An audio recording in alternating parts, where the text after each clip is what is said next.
अरे हम लोग फौज है, हम लोग बैठो बैठो, हम लोग फौज है, बैठो बैठो चलो। बच्चे को अरे कुछ दीदी बैठो, गड़ी बैठो।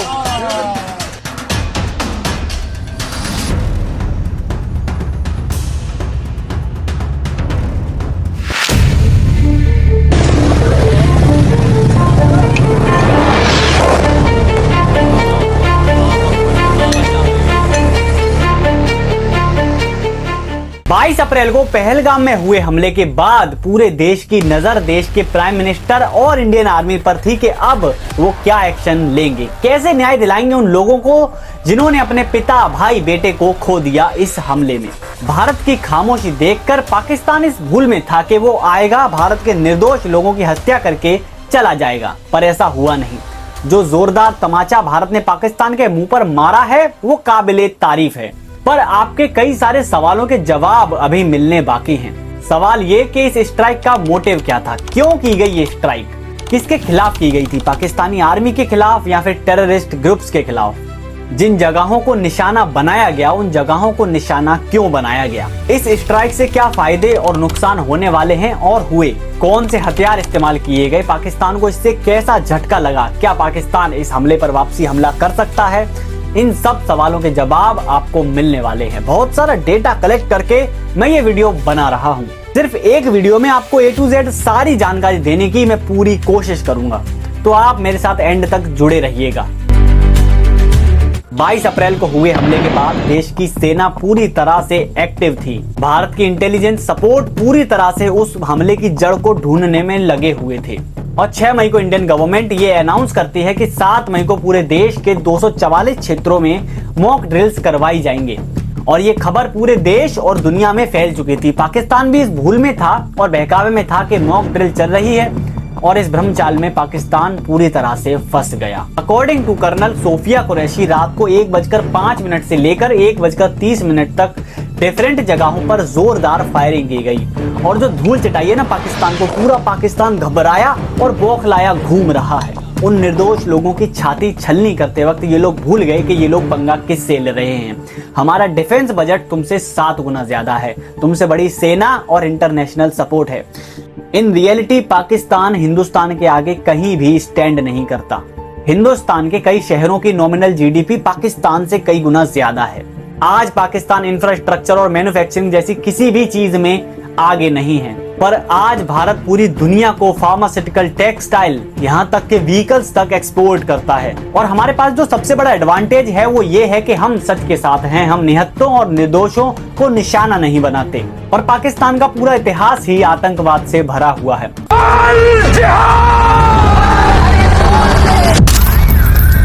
पर आज भारतीय सेना के पास इनको मुंह तोड़ जवाब देने की सारी व्यवस्थाएं मौजूद हैं।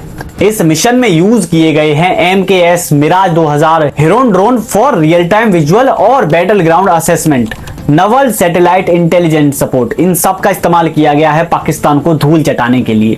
इस ऑपरेशन के प्रमुख अधिकारी थे जनरल मनोज पांडे, वायुसेना प्रमुख air chief marshal VR Chaudhary.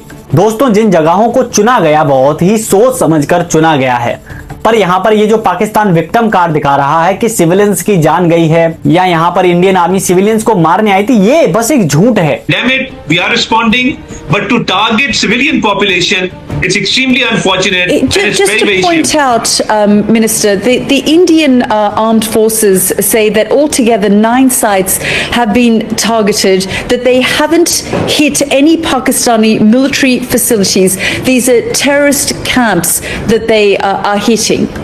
Press conference की ब्रीफ में सोफिया अंसारी ने खुद ये बात लोगों के सामने स्पष्ट करी है कि इनोसेंट लोगों की जान का पूरा ध्यान रखा गया है, पूरे प्रिकॉशंस लिए गए हैं और पूरे प्रिसीजन के साथ सिर्फ आतंकवाद के खिलाफ, आतंकवाद को निशाना बनाने के इरादे से इस मिशन को अंजाम दिया गया है। हमले के शिकार मासूम नागरिकों व उनके परिवारों को न्याय देने के लिए लॉन्च किया गया था।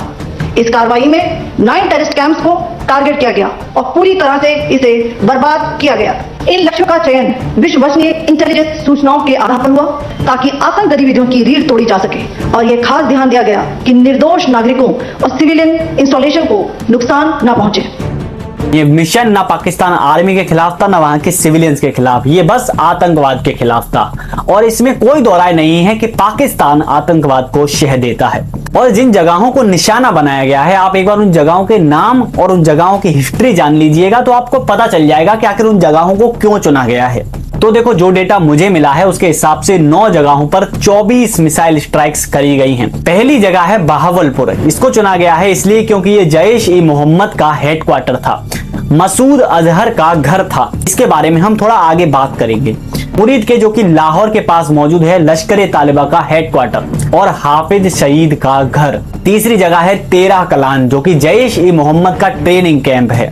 Sialkot, Bhimber PoK, Kotli PoK, Muzaffarabad PoK, ये टेररिस्ट ग्रुप्स के लॉजिस्टिक एंड लॉन्चिंग पैड्स हैं। इसमें कुछ नाम मैंने लिए हैं, जैसे कि जैश-ए-मोहम्मद, लश्कर-ए-तालिबा। ये चीज क्या है? मसूद अजहर, हाफिज सईद, ये लोग कौन हैं? जरा थोड़ी इसके बारे में बात करते हैं। तो देखो, लश्कर-ए-तालिबा और जैश-ए-मोहम्मद एक आतंकवादी संगठन है जो भारत के खिलाफ जिहाद छेड़ना चाहते हैं। और मसूद अजहर एक पाकिस्तानी इस्लामिस्ट मिलिटेंट है जो कि फाउंडर है जैश-ए-मोहम्मद का। ये टेररिस्ट 1999 में भारत की पकड़ में था, पर इसको छुड़वाने के लिए एयर इंडिया एयरलाइंस का प्लेन F1 814 हाईजैक कर लिया गया और लोगों की जान के एक्सचेंज में इसको हमें वापस पाकिस्तान को सौंपना पड़ा। और उसके बाद 2001 के पार्लियामेंट के अटैक से लेकर 2019 के पुलवामा अटैक तक इसी आदमी का हाथ बताया जाता है।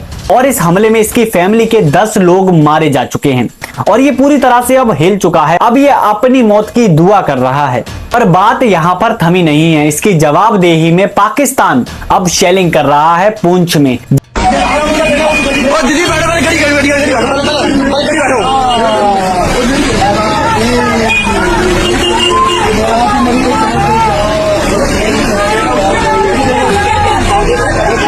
यहाँ पर अब तक 10 लोग मारे जा चुके हैं और 40 लोग गंभीर रूप से घायल हैं। और यहाँ पर एक बार फिर पाकिस्तान ने अपनी नामर्दानगी का सबूत दिया है।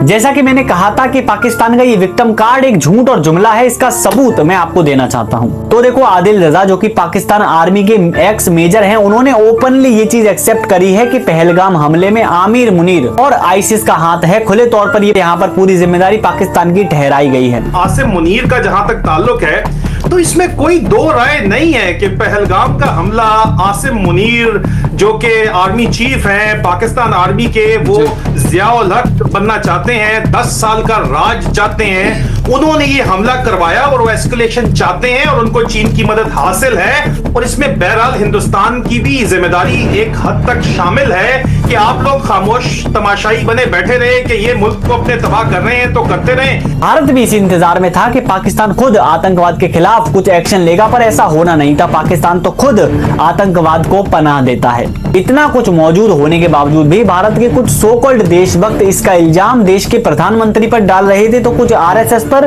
तो कुछ लोग इसका इल्जाम ऑपोजिशन पर डाल रहे थे। पर इन बातों का कोई सेंस नहीं बनता। जब ये हमला हुआ था तो पूरा देश एक हो गया था, पूरे देश में दुख का माहौल था। पर उसी टाइम पर भारत में रहने वाले कुछ नफरती एलिमेंट फेसबुक पर इस न्यूज पर इस तरह के रिएक्शन दे रहे थे, जो कि बहुत ही शर्मनाक हैं। इस हमले के बाद गुस्साए लोगों ने जब अपना गुस्सा उतारने के लिए रोड पर पाकिस्तान के झंडे चिपकाए, तब कुछ पाकिस्तानी प्रेमी उन झंडों का संरक्षण करने पहुंच गए। यहाँ पर सवाल न झंडा लगाने का है न झंडा हटाने का। यहाँ पर सवाल ये है कि क्यों ये लोग एक ऐसे देश का समर्थन कर रहे हैं जो देश भारत को तबाह करना चाहता है, भारत के निर्दोष लोगों की हत्या कर रहा है। एक तरफ ऐसे लोग मौजूद हैं, वहीं दूसरी तरफ प्रेस कॉन्फ्रेंस में इस पूरे मामले की ब्रीफ एक मुस्लिम लेडी ने दी और ये साबित किया कि भारत किसी भी अन्य देश से कितना अलग है। पहलगाम में जब वो निर्दोष लोग मारे गए तो कोई भी पाकिस्तानी इन्फ्लुएंसर संवेदना जताने आगे नहीं आया।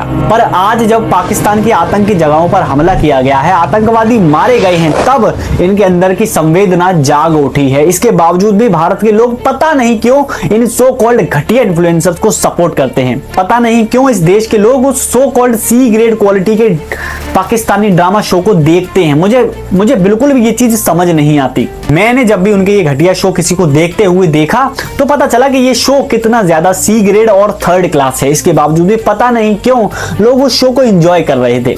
इन सारे so called third class C grade Pakistani influencers के अकाउंट बैन होने के बाद कई सारे हिंदुस्तानी जो इनके फैंस थे उनकी छातियां फटने लगी। मुझे इस चीज का कोई भी लॉजिक समझ में नहीं आया। देखो दोस्तों, वैसे मैं समानता और धर्मनिरपेक्षता में विश्वास रखता हूं, पर जो व्यक्ति देश के खिलाफ है मैं कभी उसका समर्थन नहीं करने वाला। धर्मनिरपेक्षता वाली आइडियोलॉजी के चलते मुझे बहुत सारी आलोचना झेलनी पड़ती है, पर उससे मुझे कोई फर्क नहीं पड़ता। मैं हमेशा वही बोलूंगा जो सच है, जो सही है। देखो दोस्तों, अभी इस मामले में बहुत कुछ होना और देखना बाकी है। अगर आप इस तरह के अपडेट सबसे पहले चाहते हैं तो मुझे सब्सक्राइब कर लेना, इंस्टाग्राम पर जाके फॉलो कर लेना, कमेंट में एटलीस्ट जय हिंद तो जरूर लिख के जाना। मैं मिलता हूं आपसे अगली वीडियो में, तब तक के लिए जय हिंद, जय भारत।